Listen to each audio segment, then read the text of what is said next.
You're listening to Short History Shorts audio, where history speaks louder than images. In the still tombs and temple walls of ancient Egypt, religion was not merely a set of beliefs. It was a structure of the cosmos, a daily reality, and a mirror of social order. But by the Middle Kingdom, this mirror began to change. Where once the afterlife was largely reserved for the elite, kings and nobles journeying through divine realms on gilded solar boats, the rise of Osiris as a universal god of the dead transformed this vision. The Middle Kingdom, spanning roughly 2055 to 1650 BC, saw a dramatic shift in how ordinary Egyptians understood their place in the cosmos, death, and what came after. Osiris, once a deity of elite myth and ritual, now offered hope to commoners. The field of reeds, the judgment hall, the weighing of the heart, these became spiritual possibilities not just for pharaohs, but for farmers, artisans, and servants. Religion in this era did not merely evolve, it democratized. So, to understand this transformation, we really have to return to Osiris himself.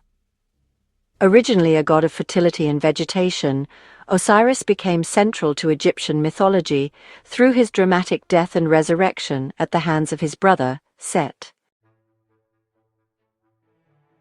Murdered, dismembered, and then restored by his wife Isis, Osiris was reborn not in this world but in the Duat, the underworld, where he ruled as Lord of the Dead. His myth symbolized the cycles of nature, the triumph of order over chaos, and most crucially, the promise of life after death. But in the Old Kingdom, this promise was really the domain of royalty. Pyramid texts were reserved for pharaohs, their tombs designed as launchpads into divinity. The common people, by contrast, were kind of just shadows, adjuncts to the king's afterlife. The Middle Kingdom changed that. For reasons both theological and political, the Osirian myth spread beyond royal tombs and into the coffins of scribes, farmers, and soldiers. This shift is visible in the so-called coffin texts, funerary spells adapted from the Old Kingdom's pyramid texts, now inscribed on wooden coffins and offering ordinary individuals access to the afterlife. These spells describe the soul's journey through the Duat, its encounter with gods, demons, and judgment, and its eventual reward or punishment. At the heart of it all was Osiris. He had become the model for all the dead. Anyone who died and hoped for rebirth was symbolically identified with him.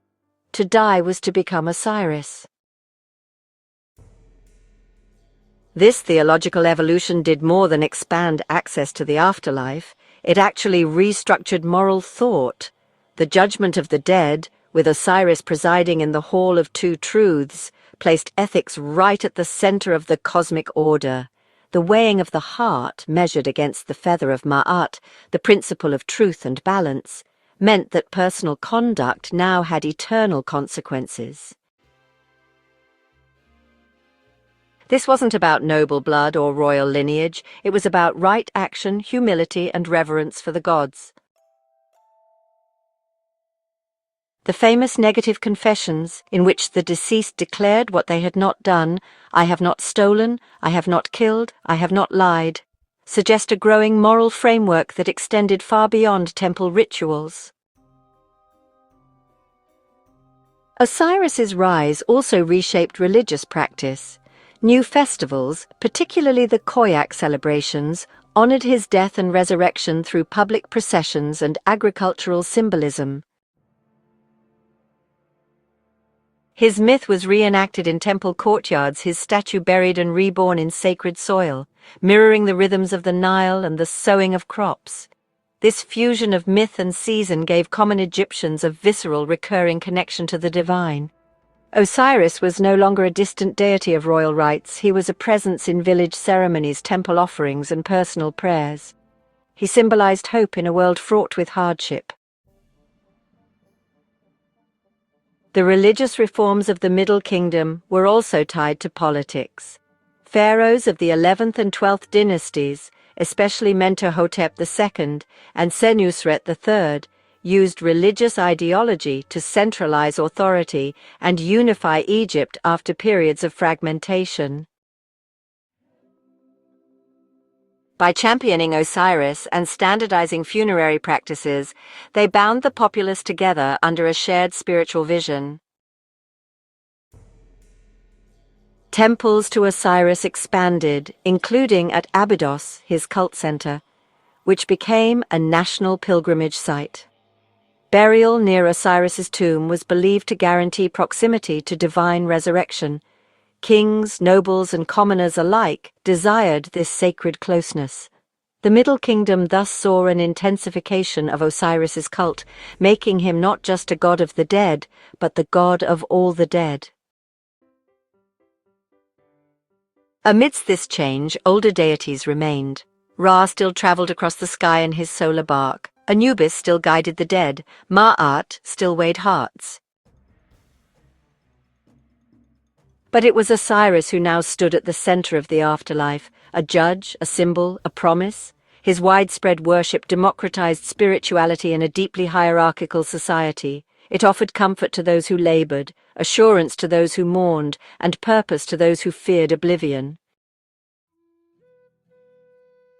This religious transformation during the Middle Kingdom didn't just change Egyptian theology.